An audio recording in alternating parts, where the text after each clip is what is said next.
తెలంగాణ రాష్ట్రంలో వరంగల్ జిల్లాలో ఒక పెద్ద కార్యక్రమాన్ని మొదలుపెట్టిన పెద్దలకు ఈ విధమైన సన్మానం ఉండవలసింది. ఎందుకంటే వారి ఈ జిల్లాలు కలిపితే విడగొట్టడము ఏ మనిషి నుంచైనా మనసు నుంచి విడగొట్టడం పెద్ద తేలిక, కానీ కలపడం అనేది ఈ ప్రపంచంలో చాలా కష్టంతో కూడుకున్నది. చాలా మనసులను కలపాల్సిన అవసరం. అలాంటి దానికి కోరుకున్నారు కాబట్టి మీరు ఈ సన్మానానికి కూడా గ్రహీతులు భవిష్యత్తులో కూడా మీ పేరు స్థిరస్థాయిగా ఉంటుంది.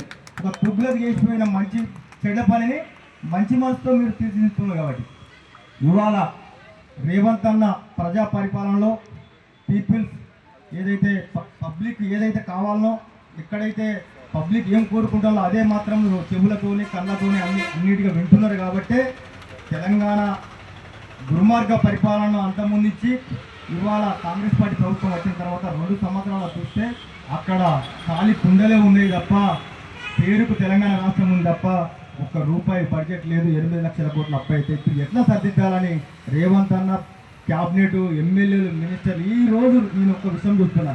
2 సంవత్సరాలలో 2 పైసల పని కూడా ఏ నాయకుడు కూడా చేసుకోలేదు. మేము ఇంత కష్టపడి మీకు కూడా ఎందుకు చెప్తానంటే మీరు ఎన్జిఓస్ కాబట్టి మీకు కూడా తెలవాలి.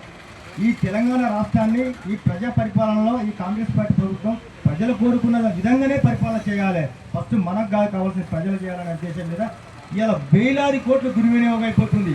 కలెక్టరేట్ ఆఫీసులు కట్టడం వల్ల 2 లక్షలకు కూడా ఒక జిల్లా అయిపోయింది. దుర్మార్గం అంటే 2 లక్షలకు కూడా ఒక జిల్లా అయిపోయి వరంగల్ జిల్లాను 6 జిల్లాలుగా చేసి దుర్మార్గమైన పరిపాలన చేసి ఇలా 1000 కోట్లు ఒక సంవత్సరానికి అదనంగా ఒక ఇన్ఫ్రాస్ట్రక్చర్ బిల్డింగ్లకే అవుతున్నది. ఒక 3-4 వేల కోట్లు అదనమైన ఒక ప్రోటోకాల్ సిస్టంలో కలెక్టర్లు కానీ ఎస్పీలకు కానీ వాళ్ళను కేటాయించడం కొరకే 4-5 వేల కోట్లు ఒక సంవత్సరానికి వేస్తే దాన్ని అరికట్టాలి. రెండోది ప్రజలకు ఏదైతే కోరుకుంటున్నారో ప్రజలకు మెరుగైన పరిపాలన ఇవ్వాలంటే ఈ జిల్లాలను మళ్ళా పునర్వ్యవస్థీకరించి ప్రజలు కోరుకున్న విధంగానే జిల్లాలు ఏర్పాటు చేస్తామని కాంగ్రెస్ పార్టీ ముందుకు వచ్చింది. అది ముందుకు రావడానికి కూడా ఇలాంటి ప్రొఫెసర్ వెంకటనారాయణ లాంటి వాళ్ళు 2-3 ఏళ్ల నుంచి ఇలాంటి స్థలాలు అక్కడో ఇక్కడ ఎమ్మెల్యేలకు మినిస్టర్లు చెప్తారు. కాబట్టి అది వాళ్ళు ప్రభుత్వానికి తెలిసే ఇవాళ మన పెద్దలు పొంగిలేటి శ్రీనివాసరెడ్డి గారు ఆ మాట అన్నారు, జిల్లాలను మేము పునర్వ్యవస్థీకరించాలి.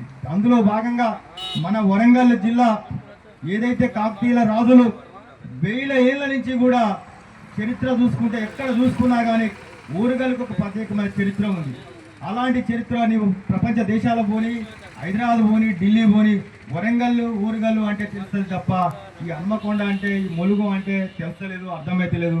ఇలా ఎయిర్పోర్ట్ కూడా ఇలా ముఖ్యమంత్రి రేవంత్ రెడ్డి గారు పెద్ద మనసుతో భూమి ఇచ్చి ఎయిర్పోర్ట్ ముందు పడుతుండ్రు. ఆ ఎయిర్పోర్ట్ ద్వారా అభివృద్ధి మొత్తం క్రోడీకరించబడుతుంది.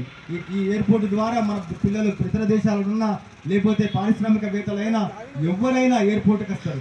ఎయిర్పోర్ట్కు రాచినప్పుడు వరంగల్ నగరం అంటే వాడు యూట్యూబ్లో కొట్టుకున్నా కానీ ఇక్కడ పెట్టుబడి పెట్టాలని వస్తారు తప్ప ఈ వరంగల్ 3-4 ఇక్కడ భద్రకాళేమో హన్మకొండలా ఉంది, దాని అవతల ఎంజిఎం ఏమో వరంగల్ అంటే అర్థం కాక పెట్టుబడి కూడా రావు.